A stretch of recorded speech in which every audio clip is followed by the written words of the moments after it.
Só mais um motorista que não sabe ler placas. A frase cortou o posto de fronteira como um vento gelado no Rio Grande do Sul. A luz forte das lâmpadas fluorescentes criava sombras duras sobre a área de inspeção, enquanto o cheiro de escapamento diesel se misturava com o aroma asséptico do concreto. O arrastar de papéis e o som abafado do rádio criavam um pano de fundo tenso para a humilhação que se desenrolava diante dos viajantes. Você julgaria o valor de alguém pela aparência ou procuraria mais fundo para encontrar sua verdadeira essência? O ar ficou denso. João da Silva permaneceu imóvel, seus ombros largos bem alinhados sob a jaqueta da empresa, a expressão controlada apesar do constrangimento público. Depois de dirigir por 14 horas para entregar medicamentos essenciais neste posto de fronteira remoto, ele agora era alvo do escárnio do guarda Souza, cujo sorriso deixava claro que não se tratava de burocracia. "Senhor, faço entregas neste posto mensalmente há 3 anos", disse João, sua voz firme apesar da raiva que fervilhava em seu peito. "A documentação está exatamente como sempre esteve." O sorriso do guarda Souza se alargou enquanto ele folheava os documentos deliberadamente, demorando-se enquanto a fila de veículos atrás do caminhão de João aumentava. "Bem, hoje não serve. Talvez se vocês, motoristas, prestassem mais atenção aos detalhes em vez de apenas dirigir caminhões." A crueldade gratuita da afirmação pairou no ar. Alguns guardas próximos riram discretamente, enquanto outros pareciam desconfortáveis, mas permaneceram em silêncio. João já havia enfrentado esse tipo de tratamento antes: os atrasos desnecessários, a atenção extra, o desprezo mal disfarçado. "Meu manifesto indica que estou transportando suprimentos médicos urgentes", afirmou João calmamente. "Cada minuto de atraso afeta o atendimento aos pacientes do outro lado." "Deveria ter pensado nisso antes de aparecer com documentação incompleta", respondeu Souza, embora ambos soubessem que a papelada estava impecável. João havia construído sua reputação com base na precisão e na confiabilidade ao longo de 15 anos de condução profissional. Se histórias como essa te emocionam, inscreva-se agora. Compartilhamos relatos poderosos de dignidade, respeito e momentos inesperados que revelam nosso verdadeiro caráter. Do canto do olho, João notou um movimento, um comboio militar se aproximando do posto, provavelmente retornando de exercícios na base próxima. O veículo da frente, um Humvee imponente, parou ao lado da área de inspeção, e um coronel do exército com expressão severa saiu, aparentemente com a intenção de falar com o supervisor do posto. João permaneceu concentrado em sua situação, procurando no bolso interno de sua jaqueta sua identificação da empresa. "Guarda Souza, talvez isso ajude a esclarecer. Tem autorização de ambos os lados." "Mãos onde eu possa vê-las", gritou Souza, levando a mão ao coldre em uma reação claramente exagerada. "Sem movimentos bruscos." O posto de controle ficou em silêncio com o grito do guarda. Até mesmo os outros agentes de fronteira pareceram surpresos com a escalada. João levantou as mãos lentamente, o cartão de identificação da empresa ainda preso entre os dedos. "Eu estava apenas pegando minha identificação especial", explicou ele, sua voz permanecendo medida apesar da humilhação de ser tratado como uma ameaça. O coronel, que estava conversando com o supervisor, virou-se para a confusão. Seus olhos se estreitaram ao observar a cena, depois se arregalaram em aparente reconhecimento ao olhar para João. "Silva?", ele chamou, caminhando propositadamente em direção a eles. "João da Silva?" João virou-se confuso. "Sim, senhor." Souza endireitou-se nervosamente com a aproximação do coronel. "Senhor, estou conduzindo uma inspeção de rotina. Este motorista tem documentação incompleta." "Esse é o sargento João da Silva para você, guarda", interrompeu o coronel bruscamente. "Veterano de 3 missões, recebeu a medalha da Ordem do Mérito e é reservista atual. E o homem que dirigiu suprimentos médicos através de zonas de combate ativas, quando ninguém mais se arriscava." Sem esperar por uma resposta, ele fez uma saudação formal e impecável a João. "Sargento Silva, faz tempo. Se você já testemunhou o verdadeiro valor de alguém sendo revelado quando outros os julgaram injustamente, comente sua história abaixo e inscreva-se para ver o que acontece a seguir." João retribuiu a saudação automaticamente, o treinamento militar ressurgindo apesar dos anos na vida civil. "Coronel Pereira, não esperava vê-lo aqui, senhor." "Apenas inspecionando as operações de treinamento conjuntas", respondeu o coronel Pereira antes de lançar um olhar de aço sobre o guarda Souza. "Existe algum problema com a documentação do sargento Silva?" O comportamento de Souza havia se transformado completamente. "Eu estava apenas conduzindo uma inspeção minuciosa, senhor. Procedimento padrão." "É assim que você chama isso?" A voz do coronel era perigosamente baixa. porque de onde eu estava, parecia assédio a um veterano que está transportando suprimentos médicos essenciais para a Operação Mão Amiga, suprimentos que pacientes militares estão esperando agora. O supervisor do posto apressou-se, percebendo uma situação que estava rapidamente saindo do controle. Coronel Pereira, garanto que estamos apenas seguindo os protocolos. Todos os motoristas são tratados igualmente nesta instalação. É mesmo? O coronel ergueu uma sobrancelha. Então, talvez você possa explicar por que o caminhão do Sargento Silva está retido por... Ele checou seu relógio 27 minutos, enquanto os 3 veículos à frente dele foram liberados em menos de 5 minutos cada. Enquanto o supervisor balbuciava uma resposta, vários soldados do comboio do coronel emergiram de seus veículos, permanecendo em posição de sentido atrás de seu comandante. Entre eles, uma jovem tenente deu um passo à frente. Com permissão para falar, senhor, ela solicitou formalmente. Concedida, tenente Oliveira. Senhor, a última entrega do sargento Silva ao nosso hospital de campanha salvou 19 vidas, incluindo o capitão Mendes. Os antibióticos chegaram a tempo de impedir o choque séptico em nossos feridos. A revelação se espalhou pelos agentes de fronteira reunidos. João permaneceu ereto, sua dignidade intacta apesar das tentativas de Souza de diminuí-lo. Compartilhe este vídeo se você acredita que o caráter e o serviço devem ser honrados independentemente da aparência. Cada ato de respeito importa. O coronel Pereira voltou-se para o supervisor do posto. Sugiro que você agilize a documentação do sargento Silva imediatamente, a menos que prefira que eu entre em contato com o general Albuquerque sobre por que suprimentos médicos essenciais para soldados feridos estão sendo deliberadamente atrasados. A menção do nome do general funcionou como mágica. Em poucos minutos, a papelada de João foi processada, carimbada e devolvida a ele com desculpas murmuradas. O guarda Souza havia desaparecido misteriosamente da área de inspeção. Enquanto João se preparava para retornar ao seu caminhão, o coronel Pereira caminhou ao lado dele. Sinto muito que tenha passado por isso, Silva. Algumas pessoas ainda não conseguem enxergar além de seus próprios preconceitos. Já lidei com coisas piores, senhor, respondeu João em voz baixa. Faz parte do trabalho. Não deveria ser, disse o coronel firmemente. Não para ninguém, e certamente não para alguém com seu histórico de serviço, tanto dentro quanto fora do uniforme. Eles chegaram ao caminhão de João, e a expressão do coronel suavizou-se ligeiramente. Como está a vida civil de resto? Ainda dirigindo as mesmas rotas? Sim, senhor. Transporte médico especializado, principalmente. Entregas de alta prioridade e urgência quando o transporte padrão não serve. João gesticulou para a carga de seu caminhão. Hoje são sangue sintético e antibióticos de emergência para o hospital militar do outro lado da fronteira. O coronel assentiu com apreciação. A mesma missão, apenas um uniforme diferente. Ele estendeu a mão. Dirija com segurança, sargento, e obrigado por continuar servindo à sua maneira. Enquanto eles apertavam as mãos, vários soldados do comboio do coronel se aproximaram. Para a surpresa de João, eles se alinharam e cada um fez uma saudação respeitosa, um gesto profundo de militares da ativa para um veterano agora em roupas civis. A jovem tenente falou pelo grupo. Os médicos nos disseram que sem a entrega do mês passado, metade de nossos feridos não teriam sobrevivido.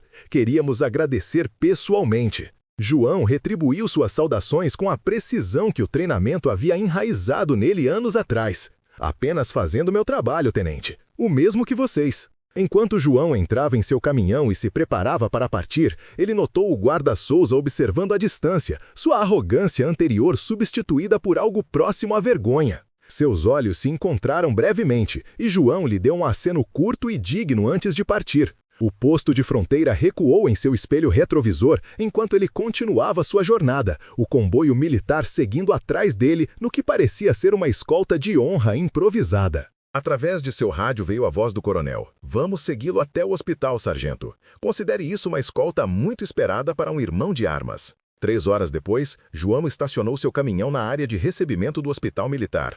Ao iniciar o processo de descarregar os suprimentos essenciais, ele ficou surpreso ao ver um comitê de recepção completo esperando. Não apenas o pessoal de logística habitual, mas vários médicos de jaleco e um grupo de oficiais, incluindo um general com 3 estrelas na gola. Sargento Silva? O general deu um passo à frente quando João desceu de sua cabine. Sou o general Albuquerque. O coronel Pereira informou sobre a situação na fronteira. Eu queria garantir pessoalmente que não houvesse mais atrasos com esses suprimentos. João ficou em posição de sentido apesar de seu status civil. Sem problemas adicionais, senhor. Tudo chegou no prazo. É isso que eu gosto de ouvir. O rosto enrugado do general abriu-se em um breve sorriso antes de tornar-se sério novamente. Eu também queria me desculpar pelo seu tratamento no posto de controle. Não é assim que fazemos as coisas, e certamente não é assim que tratamos os veteranos que continuam a apoiar nosso pessoal. Um jovem médico se aproximou, estendendo a mão a João. Doutor Paulo, cirurgião-chefe, as unidades de sangue sintético que você está carregando, temos 6 soldados em recuperação que não estariam vivos sem a entrega do mês passado, e os antibióticos de hoje provavelmente salvarão mais vidas antes do final da semana. Enquanto a equipe médica descarregava eficientemente a preciosa carga, João observou o manuseio cuidadoso de cada container, o processo urgente, porém metódico, que conectaria esses suprimentos aos pacientes que desesperadamente precisavam. Era o elo final em uma corrente que começava com suas longas horas na estrada, sua atenção meticulosa ao controle de temperatura e tempo, sua navegação de papelada e postos de controle, tudo para garantir que alguém lutando por sua vida tivesse mais uma chance. O general Albuquerque observava o descarregamento ao lado de João. Sabe, Silva, quando ouvi o relatório do coronel Pereira sobre o incidente na fronteira, fiz algumas ligações. Acontece que você está fazendo essa rota mensalmente há 3 anos, sempre no prazo, sempre em perfeitas condições. Apenas fazendo o meu trabalho, senhor, respondeu João, a frase familiar oferecendo terreno confortável. É o que todos os melhores soldados dizem, observou o general. Mas ambos sabemos que é mais do que isso. O coronel Pereira me contou sobre suas missões no exterior, como você se ofereceu para as rotas de comboio mais perigosas. Parece que você ainda está se colocando em risco, apenas de maneiras diferentes. Antes que João pudesse responder, uma confusão perto da entrada do hospital chamou sua atenção. Um grupo de soldados estava emergindo, um em uma cadeira de rodas sendo empurrado por uma enfermeira, outros caminhando lentamente com assistência. Eles estavam indo diretamente para a área de descarregamento.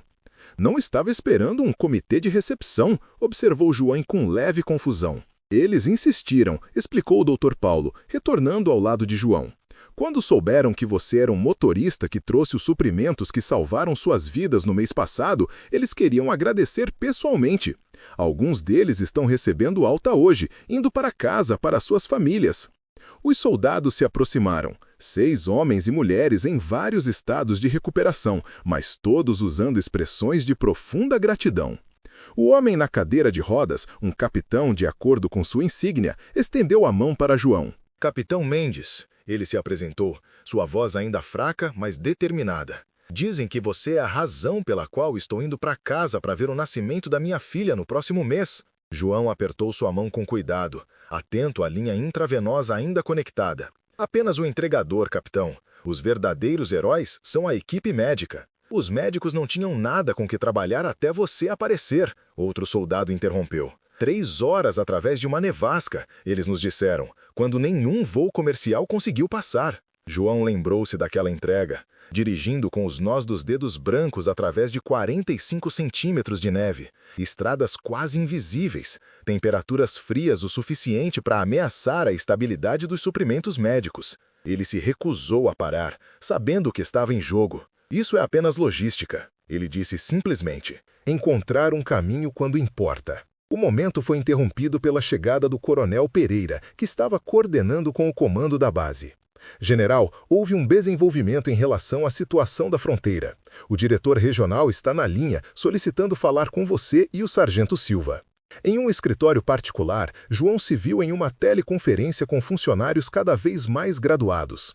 O diretor regional de operações de fronteira pediu desculpas profusamente por seu tratamento, garantindo-lhe que o guarda Souza havia sido colocado em licença administrativa pendente de investigação. Mas, mais importante, eles queriam discutir uma solução para evitar incidentes semelhantes no futuro. Sargento Silva, dada a natureza crítica de suas entregas, gostaríamos de implementar um protocolo de liberação especial, explicou o diretor. Um sistema de rastreamento rápido para transporte médico verificado que eliminaria atrasos desnecessários em todos os postos de controle. Para todos os motoristas de transporte médico, esclareceu João, não apenas eu. Claro, concordou o diretor rapidamente, mas gostaríamos que você nos ajudasse a desenvolver o programa, com base em sua experiência como motorista e como um veterano militar familiarizado com protocolos de transporte seguro. O general Albuquerque, que estava ouvindo silenciosamente, acrescentou seu apoio. Isso pode salvar inúmeras vidas, Silva. Não apenas pacientes militares, mas civis que dependem dessas entregas também. João considerou a proposta pensativamente. O que havia começado como uma entrega de rotina, embora marcada por um guarda de fronteira preconceituoso, estava evoluindo para uma oportunidade de criar uma mudança sistêmica. Para transformar um incidente isolado de desrespeito em um mecanismo que poderia impedir que outros experimentassem tratamento semelhante. Eu ajudarei no que puder, ele concordou finalmente, mas ainda tenho rotas para dirigir. Essas entregas não se fazem sozinhas. 2 meses depois, João parou no mesmo posto de fronteira, seu caminhão carregado com mais suprimentos médicos destinados ao hospital militar. Desta vez, no entanto, sua experiência seria consideravelmente diferente.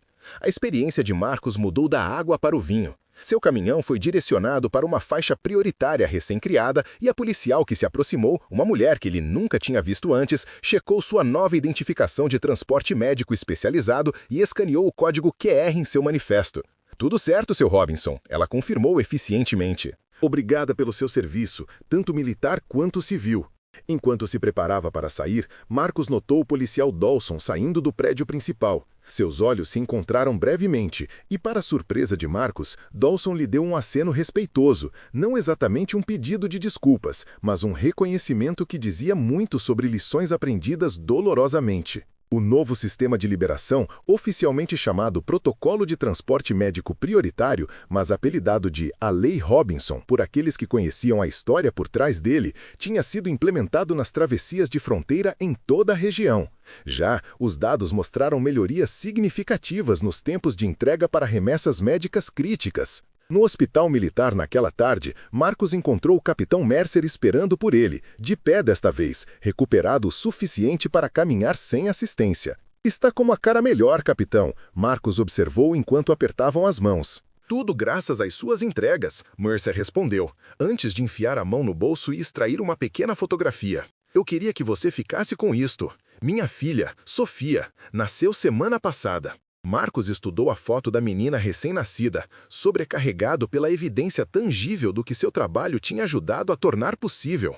Ela é linda, parabéns. Eu quase não cheguei em casa para o nascimento dela, Mercer disse baixinho. Os médicos foram diretos sobre isso, sem aqueles suprimentos que você trouxe através da nevasca. Não precisa se preocupar com o que não aconteceu, Marcos garantiu a ele devolvendo a foto. Ela tem o pai dela, disso é o que importa. Enquanto ele completava seu formulário de entrega, o Dr. Patel se aproximou com notícias. O novo protocolo tinha reduzido os tempos médios de entrega para suprimentos de emergência em 43% em toda a região. Para tratamentos urgentes, isso se traduziu diretamente em vidas salvas. Os militares estão olhando para a implementação de sistemas similares em todas as suas instalações, o Dr. Patel explicou. O general Weston tem compartilhado sua história, como um incidente de discriminação levou a uma revisão completa do sistema de transporte médico. Às vezes, coisas boas vêm de momentos difíceis, Marcos refletiu. Meu pai costumava dizer isso. Antes de partir, Marcos visitou a enfermaria de recuperação a convite do Dr. Patel. As camas continham novos pacientes agora. Mais soldados feridos, civis feridos em acidentes, crianças recebendo tratamentos especializados. Cada um representava alguém cuja vida estava por um fio, dependente das medicações e suprimentos que chegavam precisamente quando necessário. No corredor, ele encontrou o general Weston novamente, que estava visitando um oficial ferido. Robinson, o general o cumprimentou calorosamente. Justamente o homem que eu queria ver. A secretária de Defesa está revisando o novo protocolo de transporte para potencial implementação em todo o país. Seu relatório de incidente da fronteira acabou sendo o catalisador que precisávamos para revisar um sistema desatualizado. Marcos balançou a cabeça levemente. Nunca pensei que ser desrespeitado levaria a algo como isto. É assim que a mudança frequentemente acontece, o general observou. Alguém experimenta uma injustiça e, ao invés de apenas aceitá-la, encontra uma maneira de garantir que outros não enfrentem o mesmo tratamento. Enquanto Marcos se preparava para sair, ele encontrou um grupo de soldados e equipe médica reunidos perto de seu caminhão. Por um momento, ele pensou que poderia haver algum problema com a entrega, mas enquanto ele se aproximava, eles formaram uma fila em cada lado de seu caminho. Um oficial sênior deu um passo à frente. Sargento Robinson, em nome dos homens e mulheres cujas vidas foram salvas por suas entregas, nós queríamos mostrar nossa apreciação. Ao seu sinal, o pessoal reunido prestou uma continência sincronizada, o maior sinal de respeito que se poderia receber de pessoal militar. Marcos retornou a continência com precisão, profundamente movido pelo gesto. Obrigado, mas eu sou apenas um caminhoneiro fazendo meu trabalho. Não, senhor. O oficial o corrigiu respeitosamente. Você é o homem que encontra uma maneira de passar quando outros veem apenas obstáculos. No meu livro, isso faz de você tão essencial para a missão quanto qualquer um vestindo um uniforme. 6 meses depois, Marcos sentou em uma câmara com painéis de madeira em Brasília, ouvindo enquanto o secretário de Transportes descrevia o novo Sistema Nacional de Transporte Médico Prioritário. Na tela atrás dela, um mapa exibia a rede de rotas de via rápida agora operacional em todo o país. Linhas verdes conectando hospitais, centros de pesquisa e centros de distribuição com caminhos otimizados que reduziram atrasos em uma média de 62%. Esta iniciativa começou com um único incidente. O secretário explicou aos oficiais reunidos e à imprensa. Quando um motorista de transporte experimentou discriminação que atrasou suprimentos médicos críticos, isso expôs fraquezas sistêmicas em nossa infraestrutura de entrega de emergência. Marcos se mexeu desconfortavelmente em seu assento enquanto várias cabeças se viravam em sua direção. Ele ainda não estava inteiramente confortável com a atenção que seu caso tinha gerado, preferindo se concentrar nas melhorias práticas ao invés de seu papel pessoal em provocá-las. Após a apresentação, ele foi abordado por um oficial do Departamento de Defesa. Senhor Robinson, o Ministério da Defesa está interessado em criar uma unidade de reserva especializada de motoristas de transporte experientes com histórico militar, profissionais que podem ser ativados durante crises para garantir que as cadeias de suprimentos médicos permaneçam ininterruptas. Nós gostaríamos que você consultasse no desenvolvimento do programa. O pedido representou ainda outro efeito cascata inesperado daquele incidente de fronteira, transformando um momento de desrespeito em círculos cada vez maiores de mudança positiva. Enquanto Marcos dirigia sua rota regular na semana seguinte, seu rádio estalou com uma voz familiar. Sargento Robinson, aqui é o Coronel Harrington. Acabei de ouvir sobre a unidade de transporte do Ministério da Defesa. Parabéns. Obrigado, senhor. Marcos respondeu, guiando seu caminhão ao longo da rodovia como ele tinha feito milhares de vezes antes. Embora eu ainda esteja me acostumando a ser conhecido por algo além de apenas dirigir, às vezes nosso maior impacto vem quando estamos apenas fazendo o que acreditamos ser certo, o coronel observou, mesmo quando outros não conseguem ver nosso valor à primeira vista. Marcos sorriu com a verdade nessas palavras. Seu caminhão passou pelo posto de controle de fronteira, o mesmo onde o policial Dawson tinha zombado dele meses atrás. Hoje, uma nova placa marcava a faixa de prioridade médica e os policiais de plantão ofereceram acenos respeitosos enquanto ele passava sem demora. As palavras de seu pai ecoaram em sua memória. A voz mais quieta pode mover uma tropa. Marcos não tinha a intenção de mudar sistemas ou criar protocolos. Ele simplesmente insistiu em fazer seu trabalho com dignidade, mesmo quando confrontado com aqueles que não conseguiam ver além de seus preconceitos para reconhecer seu valor. Às vezes, isso era o suficiente para iniciar uma transformação. Uma entrega, uma travessia de fronteira, um momento de se manter firme face ao desrespeito. Esses pequenos atos poderiam se transformar em mudanças que salvariam inúmeras vidas. Enquanto o hospital militar aparecia no horizonte, Marcos viu uma fila de pessoal já esperando para receber sua entrega. Não porque os suprimentos estavam atrasados, mas porque eles entendiam o valor do que ele carregava, tanto em seu caminhão quanto em seu caráter. Respeito pertence às mãos que constroem, ele murmurou para si mesmo enquanto se preparava para parar seu caminhão. Mesmo quando outros não conseguem ver o que você está construindo à primeira vista. Inscreva-se para mais histórias como esta, onde a dignidade prevalece e o verdadeiro valor é finalmente reconhecido. Lembre-se, não é o uniforme que define o serviço, mas o coração da pessoa que o veste.